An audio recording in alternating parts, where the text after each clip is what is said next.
मैं आस करदा तुसीं सारे तंदुरुस्त होवोगे, ठीक ठाक होवोगे। अज गल जिहड़ी आपां करनी आ, कल तुहाडे प्रतੱਖ रूप च सामने आ गई। ओह गल जिहड़ी मैं कुछ दिन पहलां आपदे सोशल हैंडल ते कीती सी भी सानू आपदे आप च मिलाउण दीयां कोशिशां कीतीआं जा रहीआं। कल इस देश दे प्रधान मंत्री ने प्रतੱਖ रूप च उस प्लेटफॉर्म ते जिहनूं मैनूं लगदा सारा देश देख रहा सी आके यह गल कीती भी श्री गुरु गोबिंद सिंह जी ने तो खुद रामायण लिखी सी, गोबिंद रामायण। सो तुसीं जिहड़ी मैं गल कर रहा सी वो प्रतੱਖ रूप च तुहाडे सामने आ गई। ये गल बड़ी चिंताजनक आ, इहदे ते सानू चिंतन करना इस गल ते बनदा ते उहदे विचों सानू कुछ ना कुछ इन्हां अमलों चों कुछ सीखना पऊगा। ये बहुत जरूरी आ साडे लई, क्योंकि ये गल समझनी साडे लई बहुत जरूरी आ। जिहड़ी किसे वेले नस्लकुशी हुंदी सी वो शरीरक हुंदी सी, अज उस नस्लकुशी दा जिहड़ा एक दूजा रूप आ वो ये आ भी तुहानूं आपदे आप च मिला लिया जावे। तुहाडे धार्मिक ग्रंथां च मिलावट करके, तुहाडे रवायती ज्ञान नूं ठेस मार के या उहदे च ढाल आ के, या तुहाडी जिहड़ी रवायती होर रवायतां तुहाडी जीवन शैली आ उहनूं खत्म करके ते तुहाडी माँ बोली ते अटैक करके, तीन चीज़ां दे थ्रू तुहानूं आपदे आप च असिमिलेशन, जिन्हों आपां कहने अंग्रेजी का एक वर्ड आ असिमिलेशन, वो आपदे आप च तुहानूं असिमिलेट कर रहे आ ते असीं ये होण दे रहे हैं। ये देखो उत्थे साडे कोई जथेदार साहबान भी बैठे आ, वो भी जाके स्टेटमेंट दे आउंदे आ भी गुरु नानक साहब या गुरु गोबिंद सिंह जी तो लव कुश दे खानदान चों सी। हुण की आस की जा सकती है इहो जी लीडरशिप तो, ते तुसीं आप ही इहदे मैनूं लगदा बड़े वड्डे शिकार हो रहे हैं, आपां सारे शिकार हो रहे हैं। जिहड़ी मैं गल कर रहे हैं असिमिलेशन दी, इस तो बचिया जाना बहुत ज़्यादा जरूरी आ। मैं इस करके अज फिर तुहाडे रूबरू होया, क्योंकि गल ये चिंतन करना इहदे ते बनदा, इहदे ते गल करनी बनदी आ। पहली गल याद रखियो, तुहाडे धार्मिक ग्रंथां नूं चेंज कर रहे आ। दूजी गल आ तुहाडा रवायती ज्ञान, तुहाडी रवायती जिहड़ी होर उत्थों दियां साडीआं रवायतां पंजाब दियां या साडी जिहड़ी जीवन शैली आ उहनूं बदल के अगली गल माँ बोली नूं ये जमा ही खत्म करन च लगे हुए आ। इस सारी गल नूं, ये तिन्ने चीज़ां नूं, इन्हां तिन्नां ते आपां गल करांगे। इक्को ही नैरेटिव के थ्रू, इक्को ही बिरतांत के थ्रू खत्म किया जा रहा, वो है नैशनलिज्म या राष्ट्रवाद का। सो हुण जिहड़ी मैं गल तुहानूं कर रहा, आपां पहली गल करते हैं धार्मिक ग्रंथां की। जदों तुसीं ये देखो 10वें ग्रंथ ते अज बहुत वड्डी बहस पंथ दे अंदर चल रही है या पंजाब दे अंदर चल रही है, क्योंकि एक गल याद रखनी बहुत जरूरी आ। श्री गुरु नानक साहब दे टाइम तो ही, उस वेले तो शाब्दिक हमले या कोई नकली रचनावां गुरु साहब का नां यूज़ करके ये हमले होने शुरू हो गए सी। सो ये हमले शुरू होंदे होंदे पहली पातशाही, दूजी पातशाही, तीजी पातशाही, चौथी पातशाही होंदे रहे, पर गुरु नानक साहब ने भी इस गल की लड़ाई जारी रखी, आपका बिरतांत रचिया, सरीरक रूप च उदों मौजूद सी। उस तरह दूजी पातशाही ने, तीजी पातशाही ने, पंजवीं पातशाही ताईं आउंदे आउंदे साडी जिहड़ी बाणी सी उहनूं एक श्री गुरु ग्रंथ साहब का रूप पंजवें पातशाह ने देता। हुण पंजवें पातशाह ने जदों श्री गुरु ग्रंथ साहब का रूप देता, उहनूं हुण बदलना या उहदे च मिलावट करनी बड़ी औखी सी। सो जिहड़ा श्री गुरु ग्रंथ साहब साडे अगे अज असीं उहनूं नमस्कार करते हैं, नतमस्तक हुंदे आ। हुण इस गल ते मैं इस करके आ रहा, देखो इस गल कल जिहड़ी मैं 267 स्वरूप ਜਿਹੜੇ मिसिंग आ ਉਹਦੀ गल की सी। ये बहुत सीरीयस मुद्दा, इनू बहुत सीरीयसली लिओ तुसीं, क्योंकि इस गल ते सवाल उठने चाहिए आ। सवाल SGPC दे ਜਿਹੜੇ साडे रिप्रजेंटेटिव आ वो जवाब देण, या ਜਿਹੜੇ भी जथेबंदी आ साडी इस गल लई जिम्मेदार आ भी वो स्वरूप गए किधर, वो जवाब देण। क्योंकि गुरु नूं तुसीं किताब समझी जाते हो, साडे लीडर ही गुरु नूं किताब समझी जाते आ। ये तो ऐ आ जिवें कोई किताब किसी नूं वंडती ते उहदा किते वेरवा ही नहीं। ये गल बहुत सोचण समझण वाली है जी। जदों गुरु साहब का स्वरूप कितों किते खंड पाठ साहब का प्रकाश होना होवे, गुरुद्वारा साहब तो चलिया होवे, 5 प्यारे लैके जाते होण, ते असीं राह च किते ਲੰਘ ਰਹੇ ਹੋਈਏ ਤਾਂ ਅਸੀਂ ਰਾਹ ਛੱਡ ਕੇ ਪਾਸੇ ਹੋ ਜਾਂਦੇ ਆ, ਉੱਥੇ ਨਤਮਸਤਕ ਹੁੰਨੇ ਆ, ਧਰਤੀ ਨੂੰ ਮੱਥਾ ਟੇਕਦੇ ਆ। ਸੋ ਇੰਨਾ ਸਾਡੇ 'ਚ ਸਤਿਕਾਰ ਆ, ਕਿਉਂਕਿ ਉਹ ਪ੍ਰਗਟ ਦੇ ਆ ਗੁਰੂ ਦੀ। ਜਦੋਂ ਪ੍ਰਗਟ ਦੇ ਆ ਗੁਰੂ ਦੀ ਤਾਂ ਗੁਰੂ ਨੂੰ ਗੁਰੂ ਵਾਲਾ ਸਤਿਕਾਰ ਕਿਉਂ ਨਹੀਂ ਦਿੱਤਾ ਜਾ ਰਿਹਾ? ਸਾਡੀਆਂ ਜੇ ਜਥੇਬੰਦੀਆਂ ਇਹ ਗੱਲ ਨਹੀਂ ਸਮਝਣਗੀਆਂ, ਕਿਉਂਕਿ ਮੈਂ ਜਥੇਬੰਦੀ ਨੂੰ ਨਹੀਂ ਨਿੰਦ ਰਿਹਾ, ਪਰ ਜਿਹੜੇ ਰਿਪਰੈਜ਼ੈਂਟੇਟਿਵ ਆ ਉਹਨਾਂ ਜਥੇਬੰਦੀਆਂ ਦੇ ਅੱਜ ਦੀ ਡੇਟ 'ਚ ਉਹਨਾਂ ਨੂੰ ਇਸ ਗੱਲ ਦਾ ਜਵਾਬ ਦੇਣਾ ਪਊਗਾ। ਅਸੀਂ ਇਹ ਗੱਲ ਜਮਾਂ ਹੀ ਨਹੀਂ ਸਹਿ ਸਕਦੇ। ਸਾਡੇ ਸਿੱਖ ਸਾਹਿਤ ਨੂੰ ਬਹੁਤ ਵੱਡੀ ਢੇ ਲੱਗੀ ਆ, ਜਦੋਂ ਉਹਦੇ 'ਚ ਬਹੁਤ ਜ਼ਿਆਦਾ ਮਿਲਾਵਟ ਆਲਰੇਡੀ ਹੋ ਚੁੱਕੀ ਆ। ਹੁਣ ਜੇ ਤੁਸੀਂ ਗੁਰੂ ਗ੍ਰੰਥ ਸਾਹਿਬ ਵੀ ਮਿਸਿੰਗ ਆ, 267 ਸਰੂਪ ਮਿਸਿੰਗ ਆ, ਤੇ ਉਹਦੇ 'ਚ ਜੇ ਸਿਆਰੀ ਤੇ ਵਿਹਾਰੀ ਵੀ ਬਦਲਤੀ ਨਾ ਕਿਸੇ ਨੇ, ਅਸੀਂ ਸਿਰ ਧੜ ਦੀ ਲਾ ਜਾਾਂਗੇ ਤੇ ਤੁਸੀਂ ਸਾਡੀ ਸਿਰ ਧੜ ਦੀ ਮੈਨੂੰ ਲੱਗਦਾ ਲਵਾਉਣ ਨੂੰ ਤਿਆਰ ਬੈਠੇ ਹੋ। ਜੇ ਉਹਦੇ 'ਚ ਕੋਈ ਸਿਹਾਰੀ ਵਿਹਾਰੀ ਕਿਸੇ ਨੇ ਬਦਲਣੀ ਆ ਤਾਂ ਸ਼੍ਰੀ ਗੁਰੂ ਅਰਜਨ ਦੇਵ ਸਾਹਿਬ ਪਾਤਸ਼ਾਹ ਤੋਂ ਆਗਿਆ ਲੈ ਕੇ ਉਹਨਾਂ ਦੇ ਹੁਕਮ ਦੇ ਅਨੁਸਾਰ ਹੋਊਗੀ, ਕਿਉਂਕਿ ਉਹ ਸ਼੍ਰੀ ਗੁਰੂ ਗ੍ਰੰਥ ਸਾਹਿਬ ਦਾ ਕਾਪੀਰਾਈਟ ਸਿਰਫ ਸ਼੍ਰੀ ਗੁਰੂ ਅਰਜਨ ਦੇਵ ਸਾਹਿਬ ਪਾਤਸ਼ਾਹ ਦੇ ਕੋਲੇ ਆ। ਹੋਰ ਕਿਸੇ ਦੀ ਜੁਰਤ ਨਹੀਂ ਆ, ਹਿੰਮਤ ਨਹੀਂ ਆ ਵੀ ਉਹਨੂੰ ਹੱਥ ਵੀ ਲਾ ਸਕੇ। ਸੋ ਇਸ ਕਰਕੇ ਜਿਹੜਾ ਸਤਿਕਾਰ ਸਾਡੇ ਗੁਰੂ ਦਾ ਸਾਡੇ ਦਿਲਾਂ 'ਚ ਆ, ਉਹ ਤੁਸੀਂ ਨਹੀਂ ਕੱਟ ਸਕਦੇ। ਮੈਂ ਸਾਰੀ ਸੰਗਤ ਨੂੰ ਹੱਥ ਜੋੜ ਕੇ ਬੇਨਤੀ ਕਰਦਾ, ਇਸ ਗੱਲ ਨੂੰ ਇਹਦਾ ਜਵਾਬ ਮੰਗਣਾ ਪਊਗਾ, ਕਿਉਂਕਿ ਇਹ ਤੰਦਾਂ ਬੇਅਦਬੀ ਨਾਲ ਵੀ ਜਾ ਕੇ ਜੁੜਨਗੀਆਂ। ਗੁਰੂ ਸਾਹਿਬ ਦੀ ਬੇਅਦਬੀ ਕੀਤੀ ਹੈ ਜਿਹੜੀ, ਤੇ ਸਾਨੂੰ ਜਦੋਂ ਉਹਦਾ ਅਸੀਂ ਜਦੋਂ ਸੰਗਤ ਨੇ ਉਸ ਗੱਲ ਤੇ ਧਰਨੇ ਲਾਏ ਤੇ ਉੱਤੋਂ ਗੋਲੀਆਂ ਚਲਾਉਣ ਲੱਗ ਗਏ, ਇਸ ਗੱਲ ਦੀਆਂ ਤੰਦਾਂ ਸਾਰੀ ਜਿਹੜੀ ਸਰਮਾਏਦਾਰੀ ਆ ਜਿਹੜੀ ਉੱਥੇ ਚੱਲ ਰਹੀ ਆ ਜਾਂ ਲੀਡਰਸ਼ਿਪ ਆ, ਉਹ ਹਰ ਬੰਦੇ ਨਾਲ ਜਾ ਕੇ ਜੁੜਨਗੀਆਂ। ਸਾਨੂੰ ਜਵਾਬ ਚਾਹੀਦੇ ਆ, ਕਿਉਂਕਿ ਜੇ ਅਸੀਂ ਸਤਰਕ ਜਾਂ ਜਾਗਰੂਕ ਨਹੀਂ ਹੋਵਾਂਗੇ, ਅਸੀਂ ਕਿਸੇ ਹੋਰ ਪਾਸੇ ਜਾ ਰਹੇ ਹਾਂ। ਸਾਨੂੰ ਆਪਦੇ ਆਪ 'ਚ ਮਿਲਾ ਲਿਆ ਜਾਊਗਾ, ਸਾਡੀ ਅਸਿਮੀਲੇਸ਼ਨ ਕਰ ਲਿੱਤੀ ਜਾਊਗੀ। ਤੁਸੀਂ ਇੱਕ ਗੱਲ ਯਾਦ ਰੱਖਿਓ, ਮੈਂ ਤੁਹਾਨੂੰ ਇਹ ਗੱਲ ਦੱਸਦਾ ਵੀ ਉਹ ਚਾਹੁੰਦੇ ਨਹੀਂ, ਇਹ ਚਾਹੁੰਦੇ ਆ ਵੀ ਤੁਸੀਂ ਦਾੜਾ ਪ੍ਰਕਾਸ਼ ਕਰੋ ਜੀ, ਤੁਸੀਂ ਅੰਮ੍ਰਿਤ ਛਕੋ ਜੀ, ਤੁਸੀਂ ਖੰਡੇ ਬਾਟੇ ਦੀ ਪੌਲ ਲੈ ਲਓ, ਤੁਸੀਂ ਬਾਣੀ ਦਾ ਪਾਠ ਕਰੀ ਜਾਓ, ਤੁਸੀਂ ਸਾਬਤ ਸਰੂਪ ਰਹੋ, ਸਾਨੂੰ ਕੋਈ ਪ੍ਰੋਬਲਮ ਨਹੀਂ। ਪਰ ਗੱਲ ਤਾਂ ਫਲਸਫੇ ਤੇ ਆ ਕੇ ਟਿਕਦੀ ਆ, ਕਿਉਂਕਿ ਇਹ ਗੱਲ ਆ ਜਿਹੜੀ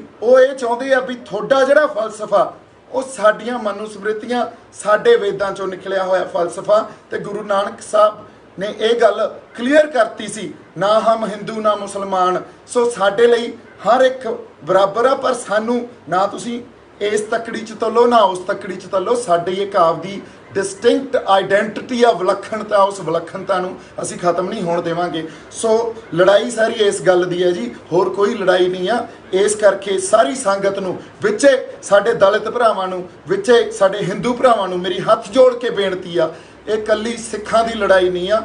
ਪੰਜਾਬ ਗੁਰੂਆਂ ਦੇ ਨਾਂ ਤੇ ਵਸਦਾ, ਤੇ ਗੁਰੂ ਤੁਹਾਡੇ ਵੀ ਉਨੇ ਹੀ ਸਾਂਝੇ ਆ ਜਿੰਨੇ ਸਿੱਖਾਂ ਦੇ ਆ, ਕਿਉਂਕਿ ਗੁਰੂ ਨਾਨਕ ਸਾਹਿਬ ਜਗਤ ਗੁਰੂ ਕਹਿਲਾਉਂਦੇ ਆ। ਸੋ ਇਹ ਗੱਲ ਨੂੰ ਸਮਝਣ ਦੀ ਬਹੁਤ ਜ਼ਰੂਰਤ ਹੈ ਜੀ।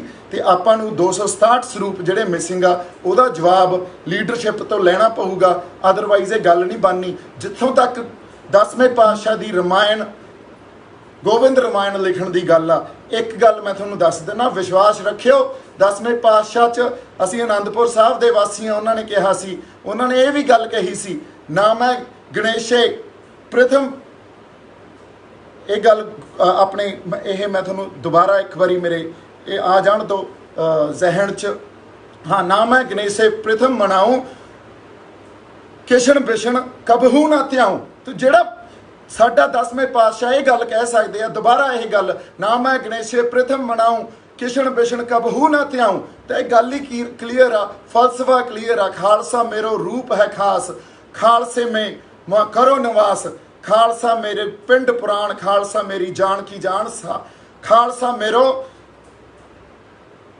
ਸੱਜਣ ਸੂਰਾ, ਖਾਲਸਾ ਮੇਰੋ ਸਤਿਗੁਰ ਪੂਰਾ। ਹੁਣ ਜਿਹੜੀ ਇਹ ਗੱਲ ਆ, ਇਹ ਗੱਲ ਗੁਰੂ ਸਾਹਿਬ ਕਲੀਅਰ ਕਰ ਜਾਂਦੇ ਆ ਸਾਡੇ ਕੋਲੇ, ਉਹਨਾਂ ਦਾ ਫਲਸਫਾ ਸਾਡੇ ਕੋਲੇ ਕਲੀਅਰ ਆ। ਤਾਂ ਇਸ ਕਰਕੇ ਇਸ ਗੱਲ 'ਚ ਵਿਸ਼ਵਾਸ ਰੱਖਿਓ ਵੀ ਕਦੇ ਗੁਰੂ ਸਾਹਿਬ ਇਹੋ ਜਿਹੀਆਂ ਕੋਈ ਲਿਖਤਾਂ ਨਾ ਲਿਖ ਸਕਦੇ ਆ, ਨਾ ਰਚਨਾ ਕਰ ਸਕਦੇ ਆ। ਇਹ ਗੱਲ ਸਾਨੂੰ ਉਹਨਾਂ 'ਚ ਵਿਸ਼ਵਾਸ ਰੱਖਣੀ ਪੈਣੀ ਆ। ਮੇਰੀ ਜਿਹੜੀ ਕੁਛ ਬਾਣੀ ਪੜ੍ਹਦੇ ਤੋਂ ਮੇਰੇ ਤੋਂ ਹੋ ਸਕਦਾ ਇਸ ਜਜ਼ਬਾਤ 'ਚ ਕਿਤੇ ਨਾ ਕਿਤੇ ਕੋਈ ਭੁੱਲ ਹੋ ਗਈ ਹੋਵੇ, ਉਹ ਮੈਂ ਸੰਗਤ ਤੋਂ ਮਾਫੀ ਮੰਗਦਾ, ਪਰ ਮੇਰੇ ਜਿਹੜੇ ਅਹਿਸਾਸ ਆ ਉਹ ਤੁਹਾਡੇ ਤੱਕ ਪਹੁੰਚ ਗਏ ਹੋਣੇ ਆ, ਤੁਹਾਨੂੰ ਸਮਝ ਆ ਗਈ ਹੋਣੀ ਆ। ਸੋ ਗ੍ਰੰਥਾਂ ਤੇ, ਸਾਡੇ ਸ਼੍ਰੀ ਗੁਰੂ ਗ੍ਰੰਥ ਸਾਹਿਬ ਤੇ ਜੇ ਸਿਹਾਰੀ ਵਿਹਾਰੀ ਵੀ ਚੇਂਜ ਹੁੰਦੀ ਆ, ਅਸੀਂ ਜਾਣ ਤੱਕ ਆਪਦੀ ਲੜਾ ਜਾਾਂਗੇ ਜੀ। ਇਹ ਗੱਲ ਜਮਾਂ ਕਲੀਅਰ ਆ। ਦੂਜੀ ਗੱਲ ਜਿਹੜੀ ਆਪਾਂ ਆਉਣੇ ਆ, ਇਸ ਗੱਲ ਤੇ ਆਉਣੇ ਆ, ਜਦੋਂ ਸਾਡੀ ਰਵਾਇਤਾਂ ਨੂੰ ਜਾਂ ਸਾਡੀ ਜੀਵਨ ਸ਼ੈਲੀ ਨੂੰ ਬਦਲਿਆ ਜਾਂਦਾ, ਉਹ ਕਿਸ ਤਰ੍ਹਾਂ ਬਦਲਿਆ ਜਾਂਦਾ, ਜਾਂ ਸਾਡੀ ਐਜੂਕੇਸ਼ਨ ਰਵਾਇਤੀ ਜਿਹੜਾ ਸਾਡੀ ਸਿੱਖਿਆ ਉਹਨੂੰ ਬਦਲਿਆ ਜਾਂਦਾ। ਇਹਦੀ ਮੈਂ ਤੁਹਾਨੂੰ ਇੱਕ ਉਦਾਹਰਨ ਦਿੰਦਾ। ਇਹ ਉਦਾਹਰਨ ਇਹ ਬਿਰਤਾਂਤ ਰਚਣ ਦੀ ਗੱਲ ਆ, ਇਹ ਨੈਰੇਟਿਵ ਰਚਣ ਦੀ ਗੱਲ ਆ, ਜਿਹੜਾ ਮੇਰਾ ਅਸਲ ਸਬਜੈਕਟ ਆ ਜਿਹਦੇ ਤੇ ਮੈਂ ਇਹ ਸਮਝ ਸਕਦਾ ਵੀ ਮੈਂ ਗੱਲ ਕਰ ਸਕਦਾ। ਕਿਉਂਕਿ ਇਹ ਬਿਰਤਾਂਤ ਰਚਿਆ ਜਾਂਦਾ, ਨੈਰੇਟਿਵ ਰਚਿਆ ਜਾਂਦਾ ਨੈਸ਼ਨਲਿਜ਼ਮ ਦਾ, ਤੇ ਬਿਰਤਾਂਤ ਨੂੰ ਬਿਰਤਾਂਤ ਹੀ ਕੱਟ ਸਕਦਾ। ਪੰਜਾਬੀਆਂ ਦੀ ਤਰਾਸਦੀ ਰਹੀ ਆ, ਖਾਸ ਕਰਕੇ ਸਾਡੀ ਤਰਾਸਦੀ ਰਹੀ ਆ, ਅਸੀਂ ਕਦੇ ਬਿਰਤਾਂਤ ਹੀ ਨਹੀਂ ਰਚ ਸਕੇ। ਸੋ ਬਿਰਤਾਂਤ ਜੇ ਅਸੀਂ ਨਹੀਂ ਰਚ ਸਕੇ, ਹੁਣ ਸਾਡੀ ਲੀਡਰਸ਼ਿਪ ਨੂੰ, ਸਾਡੇ ਵਿਦਵਾਨਾਂ ਨੂੰ ਸਾਡਾ ਸਾਥ ਦੇਣਾ ਪਊਗਾ ਉਹ ਬਿਰਤਾਂਤ ਰਚਣ ਵਾਸਤੇ। ਕਿਉਂਕਿ ਤੁਸੀਂ ਇਹ ਦੇਖੋ, ਇੱਕ ਅਰਬ ਕੰਟਰੀ 'ਚ ਬਹੁਤ ਵੱਡਾ ਮੇਜਰ ਜਰਨਲ ਹੋਇਆ ਕਾਸਮ ਸੁਲੇਮਾਨੀ, ਜਿਹਨੇ ਸਾਰੇ ਅਰਬ ਕੰਟਰੀ ਦਾ ਝੰਡਾ ਚੱਕ ਲਿਆ ਸੀ ਤੇ ਅਮਰੀਕਾ ਦੇ ਅਗੇਂਸਟ ਖੜਾ ਹੋ ਗਿਆ ਸੀ। ਹਾਲਾਂਕਿ ਉਹਨਾਂ ਨੇ ਅਮਰੀਕਾ ਦੇ ਨਾਲ ਵੀ ਕੋਈ ਲੜਾਈਆਂ ਲੜੀਆਂ, ਪਰ ਇੱਕ ਟਾਈਮ ਉਹਨਾਂ ਨੇ ਆਪਦੀ ਕੌਮ ਲਈ, ਆਪਦੇ ਜਿਹੜੇ ਉੱਥੋਂ ਦੇ ਅਰਬ, ਸਾਰੇ ਅਰਬ ਦੇ ਉਹਨਾਂ ਦੇ ਲੋਕ ਆ, ਉਹਨਾਂ ਲਈ ਇੱਕ ਝੰਡਾ ਚੱਕ ਕੇ ਲੜਾਈ ਲੜੀ। ਤੇ 20 ਤੋਂ 25 ਸਾਲ ਉਹ ਬੰਦਾ CIA ਦੇ ਅਗੇਂਸਟ, ਅਮਰੀਕਨ ਏਜੰਸੀਜ਼ ਦੇ ਅਗੇਂਸਟ ਲੜਦਾ ਰਿਹਾ। ਉਹਨਾਂ ਨੇ ਆਪਦਾ ਨੈਰੇਟਿਵ ਵੀ ਰਚਿਆ। ਜਦੋਂ ਵੀ ਕਿਤੇ CIA ਉਹਦੀ ਸੂਹ ਲੈਣ ਜਾਂਦੀ ਸੀ, ਚਾਹੇ ਉਹ ਤੁਸੀਂ ਜਿਹੜੇ ਮਰਜ਼ੀ ਅਰਬ ਕੰਟਰੀ 'ਚ ਉਹਦੀ ਸੂਹ ਲੈਣ ਜਾਂਦੇ ਸੀ, ਉਹ ਕਹਿੰਦੇ ਸੀ ਜੀ ਅਸੀਂ ਇਰਾਨੀਅਨ ਹੋਏ ਆ। ਉਹ ਇਰਾਨ ਦੇ ਸੀ, ਮੇਜਰ ਜਨਰਲ ਕਾਸਮ ਸੁਲੇਮਾਨੀ। ਉਹ ਕਹਿੰਦੇ ਸੀ ਅਸੀਂ ਨਹੀਂ ਦਿੰਦੇ ਜੀ, ਅਸੀਂ ਨਹੀਂ, ਉਹਨਾਂ ਦੀ ਨਹੀਂ ਅਸੀਂ ਸੂਹ ਦੇ ਸਕਦੇ, ਅਸੀਂ ਕਾਸਮ ਸੁਲੇਮਾਨੀ ਬਾਰੇ ਗੱਲ ਨਹੀਂ ਕਰ ਸਕਦੇ, ਕੋਈ ਹੋਰ ਗੱਲ ਕਰੋ। ਸੋ ਉਸ ਬੰਦੇ ਨੇ 25 ਤੋਂ 30 ਸਾਲ ਉਹ ਬਿਰਤਾਂਤ ਰਚਿਆ, ਜਿਹਦੇ 'ਚ ਇਹ ਗੱਲ ਦੁਨੀਆ ਦੇ ਸਾਹਮਣੇ ਆ ਗਈ ਵੀ ਅਮਰੀਕਾ ਤੇਲ ਦੀ ਲੜਾਈ ਲੜ ਰਿਹਾ, ਅਮਰੀਕਾ ਧੱਕੇ ਕਰ ਰਿਹਾ ਉੱਥੇ, ਤੇ ਉਹ ਅਮਰੀਕਾ ਦੇ ਅਗੇਂਸਟ ਆਪਦੇ ਲੋਕਾਂ ਲਈ, ਆਪਦੀ ਕੌਮ ਲਈ ਝੰਡਾ ਚੱਕ ਕੇ 25 ਤੋਂ 30 ਸਾਲ ਖੜੇ ਰਹੇ। ਕਿਸੇ ਟਾਈਮ ਚਲੋ ਇਹ ਰੀਸੈਂਟ ਗੱਲ ਆ ਕੁਝ ਸਾਲਾਂ ਦੀ, ਵੀ ਕੁਝ ਗਦਾਰ ਵੀ ਹੁੰਦੇ ਆ, ਜਿਵੇਂ ਸਾਡੇ 'ਚ ਵੀ ਬੜੇ ਡੋਗਰੇ ਗਦਾਰ ਪੈਦਾ ਹੋਏ ਆ, ਜੰਗਾਂ ਲੜਦੇ ਰਹੇ ਤੇ ਸਾਡੇ ਜਿਹੜੇ ਝੰਡੇ ਚੱਕ ਕੇ ਜੰਗਾਂ ਲੜਦੇ ਰਹੇ, ਸਾਨੂੰ ਤਾਂ ਵੀ ਨਹੀਂ ਪਤਾ ਲੱਗਿਆ। ਸੋ ਉਹ ਗਦਾਰ ਉੱਥੇ ਵੀ ਕੋਈ ਹੋਣਗੇ, ਉਹਨਾਂ ਨੇ ਕਿਸੇ ਨੇ ਸੂਹ ਦੇਤੀ ਤੇ ਉਹਨਾਂ ਦੀ ਅਸੈਸੀਨੇਸ਼ਨ ਹੋ ਗਈ। ਜਦੋਂ ਕਾਸਮ ਸੁਲੇਮਾਨੀ ਦਾ ਜਨਾਜ਼ਾ ਨਿਕਲਿਆ ਤਾਂ 30 ਲੱਖ ਲੋਕ ਉਸ ਜਨਾਜ਼ੇ 'ਚ ਸ਼ਾਮਲ ਹੋਏ। ਹੁਣ ਤੁਸੀਂ ਇਹ ਦੇਖ ਲਓ, 30 ਲੱਖ ਉਸ ਜਨਾਜ਼ੇ 'ਚ ਸ਼ਾਮਲ ਹੁੰਦੇ ਆ, ਜਿਹਦੇ 'ਚੋਂ ਉੱਥੇ ਸਟੈਂਪੀਡ ਹੋਈ ਉਸ ਜਨਾਜ਼ੇ 'ਚ, ਮਤਲਬ ਉੱਥੇ ਧੱਕਾ ਮੁੱਕੀ ਹੋਈ। ਉਸ ਧੱਕੇ ਮੁੱਕੇ 'ਚ 100 ਤੋਂ ਵੱਧ ਲੋਕ ਮਾਰੇ ਗਏ। ਤਾਂ ਕਿੱਡੀ ਵੱਡੀ ਉਸ ਬੰਦੇ ਦੀ ਫੋਲੋਇੰਗ ਹੋਊਗੀ, ਇਸ ਗੱਲ 'ਚ ਆਪਦੀ ਕੌਮ ਦਾ ਸਾਥ ਦਿੱਤਾ, ਆਪਦੀ ਧਰਤੀ ਦਾ ਸਾਥ ਦਿੱਤਾ। ਸੋ ਇਸ ਕਰਕੇ ਉਹ ਬਿਰਤਾਂਤ ਰਚਣੇ ਪੈਂਦੇ ਆ। ਜਦੋਂ ਇਹ ਬਿਰਤਾਂਤ, ਮੈਂ ਐਜੂਕੇਸ਼ਨ ਦੀ ਗੱਲ ਕਰ ਰਿਹਾ, ਲੀਬੀਆ ਆਪਦੀ ਲੜਾਈ ਲੜ ਰਿਹਾ ਸੀ, ਇਟਲੀ 'ਚ ਉੱਥੇ ਇਟਾਲੀਅਨਸ ਦੀ ਬਸਤੀ ਸੀ, ਇਟਲੀ ਵਾਲਿਆਂ ਦੀ ਬਸਤੀ ਸੀ, ਕਾਲੋਨੀ ਸੀ, ਤੇ ਲੀਬੀਆ ਆਜ਼ਾਦੀ ਦੀ ਲੜਾਈ ਲੜ ਰਿਹਾ ਸੀ। ਉੱਥੇ ਇੱਕ ਉਮਰ ਮੁਖਤਿਆਰ, ਬਹੁਤ ਵੱਡੇ ਉਹਨਾਂ ਦੇ ਰਿਲੀਜੀਅਸ ਲੀਡਰ ਵੀ ਹੋਏ ਆ, ਉਹ ਇਸ ਆਜ਼ਾਦੀ ਦੀ ਲੜਾਈ ਦੇ ਉਹਨਾਂ ਦੇ ਮੋਹਰੀ ਵੀ ਸੀ। ਜਿਵੇਂ ਆਪਣੇ ਸੰਤ ਜਰਨੈਲ ਸਿੰਘ ਭਿੰਡਰਾਂ ਵਾਲੇ ਆ, ਉਵੇਂ ਉੱਥੇ ਉਹ ਉਮਰ ਮੁਖਤਿਆਰ ਹੋਏ ਆ। ਸੋ ਉਹਨਾਂ ਨੇ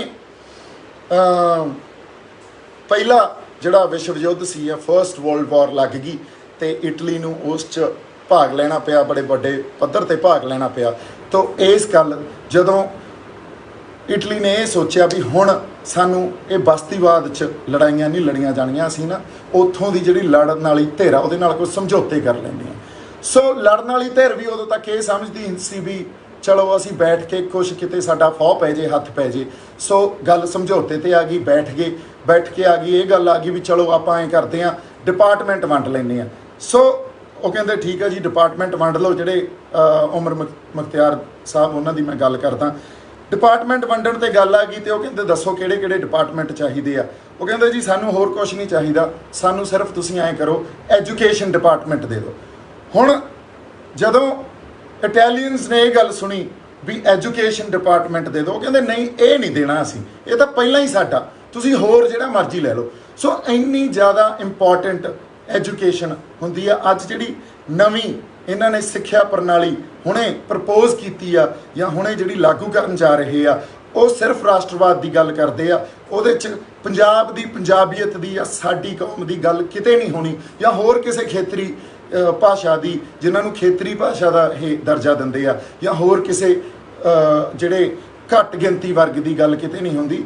ਉੱਥੇ ਸਿਰਫ ਜਾਇਦਾਦ ਜਿਹੜੀ ਉਹ ਭਾਰਤੀ ਕੌਮ ਰਚਣ ਦੀ ਕੀਤੀ ਜਾ ਰਹੀ ਹੈ। ਤੇ ਅਸੀਂ ਐਜੂਕੇਸ਼ਨ ਨੂੰ ਐਂ ਸਮਝੀ ਪਈ ਆ ਜਿਵੇਂ ਬਸ ਕੋਈ ਗੱਲ ਹੀ ਨਹੀਂ, ਜਿਹੜਾ ਮਰਜ਼ੀ ਕਿਤਾਬਾਂ ਲਾ ਦੇਣ, ਸਾਨੂੰ ਕੀ ਫਰਕ ਪੈਂਦਾ। ਸੋ ਇਸ ਗੱਲਾਂ ਲਈ ਸਾਨੂੰ ਜਾਗਰੂਕ ਹੋਣਾ ਪਊਗਾ। ਅਗਲੀ ਗੱਲ ਆ ਜਿਹੜੀ ਉਹ ਮਾਂ ਬੋਲੀ ਦੀ। ਮਾਂ ਬੋਲੀ ਤੁਸੀਂ ਇਹ ਦੇਖ ਲਓ ਵੀ ਇਹ ਆਪ ਹੀ ਡਿਸਾਈਡ ਕਰ ਲੈਂਦੇ ਆ ਦਿੱਲੀ 'ਚ ਬੈਠ ਕੇ ਵੀ ਆਹ ਖੇਤਰੀ ਭਾਸ਼ਾ ਤੇ ਆਹ ਕੌਮੀ ਭਾਸ਼ਾ, ਜਾਂ ਸਥਾਨਕ ਭਾਸ਼ਾ ਤੇ ਆਹ ਕੌਮੀ ਭਾਸ਼ਾ। ਹੁਣ ਜਦੋਂ ਜੇ ਮੈਂ ਇਹ ਗੱਲ ਕਹਾਂ ਵੀ ਯਾਰ ਮੇਰੀ ਜਿਹੜੀ ਮਾਂ ਬੋਲੀ ਆ ਉਹੀ ਮੇਰੀ ਕੌਮੀ ਭਾਸ਼ਾ, ਹੁਣ ਇਸ ਗੱਲ 'ਚ ਮੇਰੇ ਨਾਲ ਤਾਂ ਕੌਨਫਲਿਕਟ ਹੋ ਗਿਆ ਨਾ। ਜੇ ਮੈਂ ਨਹੀਂ ਮੰਨਦਾ ਇਹਦੇ 'ਚ ਮੇਰਾ ਕੋਈ ਗੁਨਾਹ।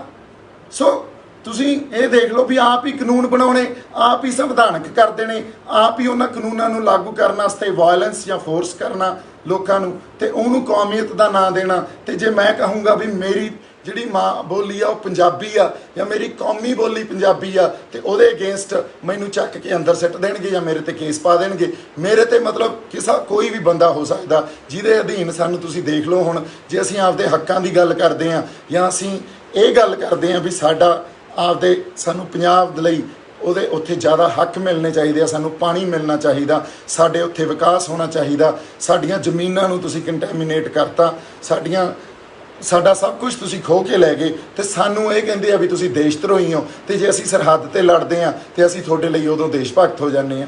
ਇਹ ਗੱਲ ਨੈਰੇਟਿਵ ਦੀ ਕਿੱਥੇ ਜਾਂਦੀ ਹੈ? ਕਿਹੋ ਜਿਹਾ ਨੈਰੇਟਿਵ ਰਾਸ਼ਟਰਵਾਦ ਦੇ ਥੱਲੇ ਇਹ ਸਿਰਜਦੇ ਆ ਤੇ ਕਿਹੜੀਆਂ ਗੱਲਾਂ ਨੂੰ ਇਹ ਖਤਮ ਕਰਨ ਤੇ ਤੁਲੇ ਹੋਏ ਆ। ਇਹ ਗੱਲਾਂ ਬਹੁਤ ਸੀਰੀਅਸ ਆ, ਇਹਨਾਂ ਦਾ ਚਿੰਤਨ ਕਰਨਾ ਬਹੁਤ ਜ਼ਰੂਰੀ ਆ ਸਾਡੇ ਲਈ। ਸੋ ਅਗਲੀ ਗੱਲ ਜਿਹੜੀ ਆਪਾਂ ਇਸ ਕਰਕੇ ਮੈਂ ਤੁਹਾਡੇ ਨਾਲ ਕਰ ਰਿਹਾ, ਟਾਈਮ ਆ ਗਿਆ ਵੀ ਅਸੀਂ ਇੱਕ ਆਲਟਰਨੇਟਿਵ ਲੀਡਰਸ਼ਿਪ ਖੜੀ ਕਰੀਏ ਜਿਹੜੀ ਸਿਰਫ ਪੰਜਾਬ ਦੀ ਗੱਲ ਕਰੇ, ਪੰਜਾਬੀਅਤ ਦੀ ਗੱਲ ਕਰੇ, ਉੱਥੋਂ ਦੇ ਹੱਕਾਂ ਦੀ ਗੱਲ ਕਰੇ, ਸਾਡੀ ਧਰਤੀ ਦੀ ਗੱਲ ਕਰੇ। ਇਹਨਾਂ ਰਵਾਇਤੀ ਪਾਰਟੀਆਂ ਤੋਂ ਦੂਰ ਹੋ ਜਾਓ। ਰਵਾਇਤੀ ਪਾਰਟੀਆਂ ਨੇ ਸਾਨੂੰ ਹਜੇ ਤੱਕ ਕੁਝ ਨਹੀਂ ਦਿੱਤਾ, ਇਹਨਾਂ ਨੇ ਸਿਰਫ ਗੁਲਾਮੀ ਕੀਤੀ ਆ ਤੇ ਸਾਨੂੰ ਆਪਸ 'ਚ ਲੜਾਇਆ।